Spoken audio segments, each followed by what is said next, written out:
Hello everyone, তোমরা সবাই কেমন আছো? আশা করি খুব ভালো আছো। দেখো আজকে তোমাদের জন্য নিয়ে চলে এসেছি একটা চটজলদি টেস্টি রেসিপি, সর্ষে পাবদা। পাবদা মাছগুলো দেখো এতই বড় যে সর্ষে পাবদার কথাই মাথায় আসলো। তো প্রথমে দেখো পাবদা মাছগুলো আমি লবণ আর হলুদ দিয়ে ভালোভাবে এপিট ওপিট করে ভালোভাবে মেখে নিচ্ছি। মাখিয়ে নেওয়ার পর আমি 10 মিনিট মতো এটাকে রেস্টে রাখবো। দেখেছো কত বড় পাবদা মাছ? এরম পাবদা মাছ কিন্তু আমি আগে খাইনি। তো দেখো এটা রান্না করার জন্য প্রথমে কয়েকটা চেরা কাঁচা লঙ্কা, জিরে গুঁড়ো, কালো জিরে, সর্ষে বাটা আর ধনেপাতা নিয়েছি। এরপর দেখো মাছগুলোকে আমি তেলের মধ্যে ভেজে নেব।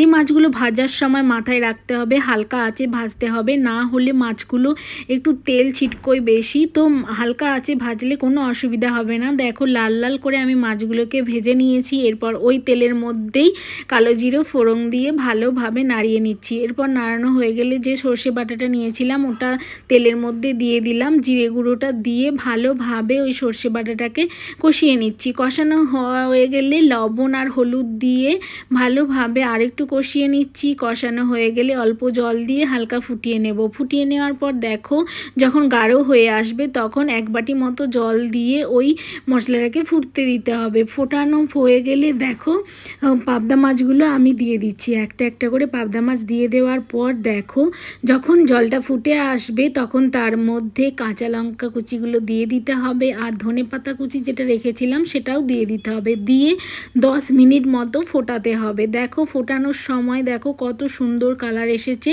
এটা ফোটালেই কালারটা চলে আসবে, তো দেখেই মনে হচ্ছে কতটা টেস্টি হয়েছে। এরপর দেখো জলটা ফুটে আসলে মাছটা প্রায় রেডি হয়ে গেছে। এরপর নামানোর 2 মিনিট আগে 1 চামচ মতো সর্ষের তেল দিয়ে দিতে হবে। সর্ষের তেল দিয়ে দিলে যেন এই সর্ষে পাবদার টেস্টটা যেন আরও দ্বিগুণ বেড়ে যায়। তোমরা একবার ট্রাই করে দেখো, অবশ্যই তোমাদের ভালো লাগবে।